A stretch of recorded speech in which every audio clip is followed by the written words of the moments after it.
जिसमें जीआईटी का जो फॉर्मेशन होता है, जिसमें ISI, MI, rangers, IB, FIA, police, special branch, सबके नुमाइंदे शामिल होते हैं। तो सईद गनी, मैं आज भी कहता हूं कि डॉक्टर रिजवान की रिपोर्ट के मुताबिक वो मंशियात फरोशों के सरबराह हैं। सईद गनी की ज़ेर सरपरस्ती चनेसर गोट में मंशियात फरोशी हो रही है। सईद गनी तमाम गंदे धंधों में वो शामिल हैं। और मैं कहना चाहता हूँ, चनेसर गोट से नेवल कॉलोनी तक का सफ़र पूछना है तो मोहम्मद खान अबड़ो, सईद गनी साहब सुन लो, मोहम्मद खान अबड़ो से पूछ लो 25 लाख किससे लिए थे, बाकी तो छोड़ो। और एक एक सबूत अब दूंगा। मैंने ख्याल कर लिया था, लेकिन आज जब आपने मुझे एक नाकर्दा गुनाह में मेरे सारे वकला को बुलाया है तो मोहम्मद खान अबड़ो को थोड़ा सा वो कर लेना, झाड़ लें। अलका से मोहम्मद खान अबड़ो को गर्दन से पकड़ के झाड़ लें, नीचे से सईद गनी के काले करतूत निकलेंगे।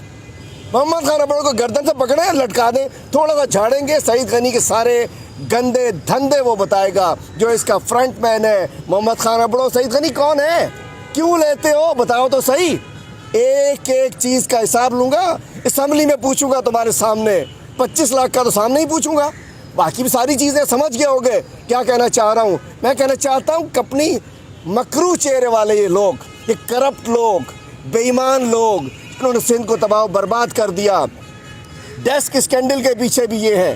5,000 की डेस्क 29,000 में लेते हैं। लेबर में बच्चों के जूतों के पैसे खा गए, बच्चों के सेसी अस्पताल की दवाइयों के पैसे खा गए। तो बात यह है, सईद गनी साहब अपने आप को बड़ा पारसा, बड़ा मिस्टर क्लीन कहना चाहते हैं। सिर्फ क्लीन शेव है, आगे क्लीन विलीन कुछ नहीं है।